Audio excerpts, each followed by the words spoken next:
season website, in my opinion, for Tennessee sports is allfortennessee.com, because there, a lot of times it's this time where there's not a lot to write about, and you're in the News Sentinel right now, and they're like rehashing stories of when Jared Guarantano met Peyton Manning, and it's a long time ago or something like that, But here we go. You just ranked all the coaches in the SEC. You did this week. Chad Morris, number 14. Yeah, I'll buy that. Jeremy Pruitt, 13? Okay. Yeah. His overall record's 5-7. I can kind of see it, but let's just say, what does he have to do to improve? I mean, the first thing is he has to get some form of an accomplishment, have a winning record, reach a goal, or something like that. This was solely based not on projections, but just on what coaches have done. Sure. And Jeremy Pruitt is one of only 3 coaches in the SEC who have never made any sort of postseason or had a winning record as a head coach.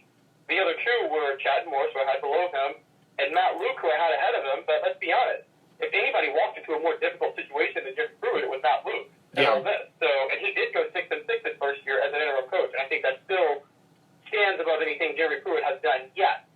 Now, I do think that if Jeremy Pruitt goes, say, if he does go 8-4, get 9 wins this year somehow, then I think he could end up shooting up the list. Sure. In particular, because there's the possibility that I think a few coaches could end up falling down the list. But this is solely based on what coaches have done so far, and Jeremy Pruitt's been a head coach for 1 year, and he's 5-7 that year. Yeah, I was a little surprised about Matt Luke, that you had him down. But yeah, he did inherit. I mean, he inherited Shea Patterson, but he did inherit a very difficult situation, as you point out there. And so is 5-7 at Tennessee, inheriting a 4-8 team.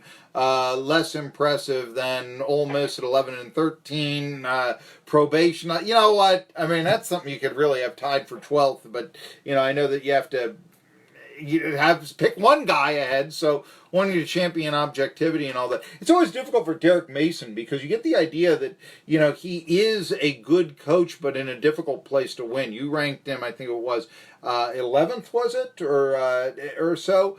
And yeah, his 1-loss record, 24-38, isn't all that much. But you start thinking, the Commodores are now competitive. They didn't used to be, and he actually did not inherit a very good team from James Franklin. James Franklin got out when the getting was good for him. So, say that and all that. But that's the thing. I mean, I agree. And also, when James Franklin was coaching, the SEC was way down. The SEC East, the East was way down. It caught up a little bit since Derek Mason has been in there. Yeah, he was 8-4, and still. I mean, the 1 year, what was it, 2013? I think was that he lost to Tennessee. That was at Neal. Was that no? That was 2011. Excuse me, 2011 that it happened, and he gave him a fight. But the next year, 41-14, that infamous game, and that was sort of oh boy, this is going to get nasty for a while and such. But that was the game where Derek Dooley was a dead man walking. I mean, I don't think anybody could have won this game with the distractions that Tennessee was facing. He had already been fired the week before. I remember. I remember watching and listening to the radio broadcast and thinking of how can Bob Kessling not, because you knew it was happening. I mean, you were seeing this current, you knew that Dooley wasn't going to last, and he's still being the professional, and, it's 41-14, like that had ever happened before. And, we're like, wait a minute here. One thing, though, I mean, in your rankings, it's no surprise that you have Nick Saban as number 1, but Jimbo Fisher number 2. Tell me about that, because he is getting some flack for the way he left Florida State. Yeah, and he does deserve that flack. It's very similar with Urban Meyer at Florida. I know of the personal issues that kind of were affecting Jimbo Fisher at Florida State, and I think that leaked onto the field. And what I would just say is, again, I mean, yes, that was bad, but he has won a national title, and he's one of only 2 coaches in the SEC to have done it. And by the way, let's not forget this. At the time he won the national title, when he took over Florida State, we were accusing them of being yesterday's program at the time. They had really fallen off the map under Bobby Bowden. Yeah. No, and so we have to give him some credit I would say I would. Are we fans?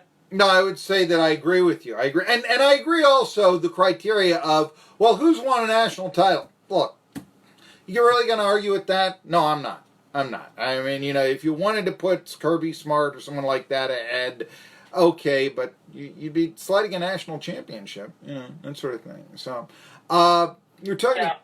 And my knock on Kirby is still kind of he didn't really make any defensive adjustments when Tua was put in that national title game 2 years ago, and then he failed to make any defensive adjustments again when Jalen Hurts was put in the SEC title. And I mean, being able to make adjustments in the middle of the game, that's why Nick Saban has 6 national titles.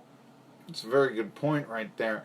It certainly isn't. I mean, a lot of his. I mentioned I thought Tennessee has often received kid gloves from the media, which is one of the reasons why there was that ranking about 2 weeks ago with Barrett Sallee that said if you look at the predictions, Tennessee is actually the most overrated team, and the most underrated is Mississippi State. And I sort of scratched my chin and said, you know what, I can see that.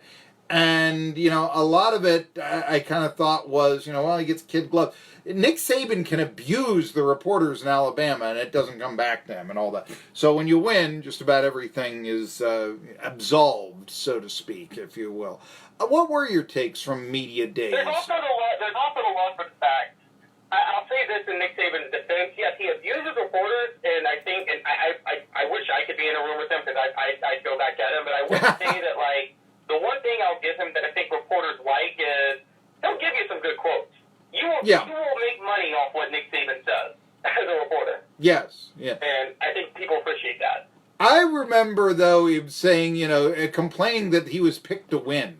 And I'm like, you can't be blaming the media because they've ranked you number 1 when you're Alabama. I mean, if you were, he was trying to say how he was going to get his team hungry or something like that. You've got to do something other than that. And then there are the bizarre things like playing for the national championship cost us recruiting. I mean, you're like, are you serious? Have you lost the sight on the big picture? Is this why Clemson is beating you now? That sort of thing. But what did you take from media days? You've got 5. Right. You've got 5 takes and all that.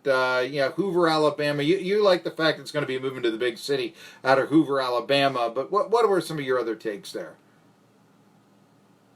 Yes, one of them in the top one. I do think that don't underestimate the fact that it's moving to Atlanta and Nashville, because we talk about the scope of college football. One thing that's really helping Tennessee football, I think, in the future is the growth of Atlanta and Nashville, and so many people moving to those cities that could, in the future, make high school football much better. And also Knoxville, no place is closer to those 2 cities equally than Knoxville is. And I think that that's kind of a big deal to promote the SEC in those areas. I think that you notice one of the things that I really took away was, look, let's call it what it is. But right now, Tennessee's falling down the pecking order. If you listen to the way players spoke about the Vols, Florida players admitted they didn't take them seriously. And then it seems like Missouri is more keen for a rivalry with Tennessee than anybody. And Vanderbilt, Derek Mason, openly said, beating Tennessee 3 years shows Vanderbilt's relevant. But we can't just focus on Tennessee. We got to focus on other things. And I'm like, when has Vanderbilt ever said we can't just focus on Tennessee? Because they only focused on Tennessee for 50 years. Oh, my God. What about Jerry DiNardo, if you remember that? He wouldn't even mention him by name. That was a while back, but yes. Let's see.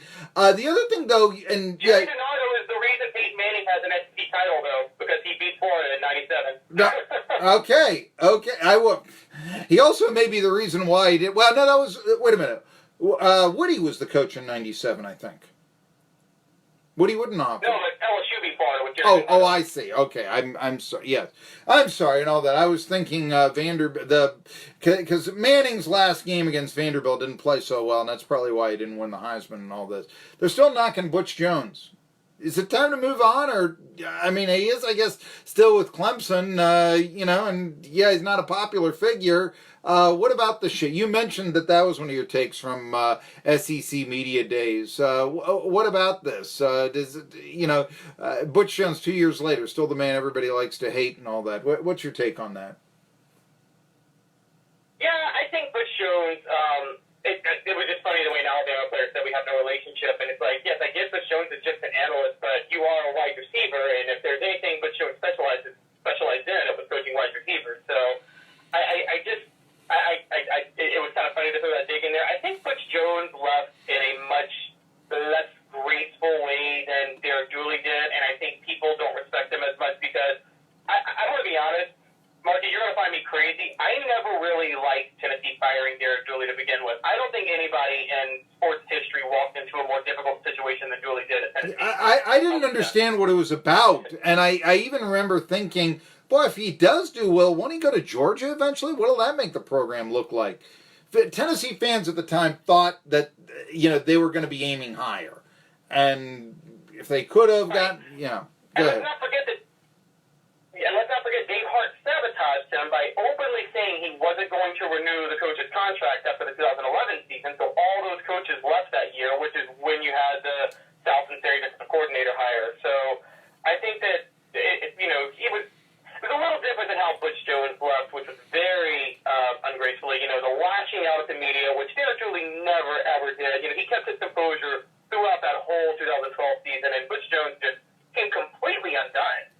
And it was kind of sad to watch. But so I think there's a little, in hindsight, I think there's a little more.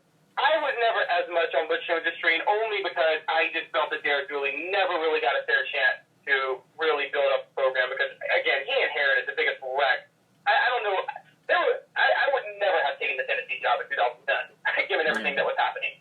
Well, I just say that I think that considering what Lane Kiffin was, and initially he was the flashy, he was very flashy, and Tennessee took to that after so many years with Phil Fulmer, but then, it was 1 year, and then it's, oh, thanks, guy, you're in probation, and now you're in Southern California. And I think the Dooley family is very classy, and I think they were looking for someone then who, sort of said what he means and means what he said, and, shook your hand, that sort of thing, and that is Dooley. That's the Dooley family. I think they were looking for the antithesis of Kiffin after that experience, and that's my opinion of what happened there.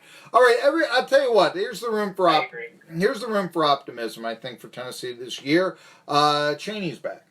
And you're reading these stories about how Jared Guarantano is enjoying his relationship. It's improving. Talk a little bit about that. How improved are you really looking for Jared Guarantano to be under Chaney? I'm not so much looking for it from under Chaney. I am, but as much as I am looking for it, again, specifically from the offensive line, there were some advanced metrics that I wasn't even aware of that apparently Jared Guarantano was the best quarterback in the SEC when throwing under pressure last year. The problem was he was throwing under pressure more than any quarterback at the NCAA. And I think that the real focus will be can they find 8 bodies on the line, not to be great, but be good enough. And I think one big advantage with Chaney is, again, yes, you got Will Friend up there, but Chaney's specialty is coaching offensive line if it comes down to one position. So I think it's great that you can have Chaney calling the plays and Guarantano working with Winky, and Chaney can really help with Will Friend to improve the line. Caleb Calhoun, all for Tennessee. Read him and go eat at Asian House, by the way.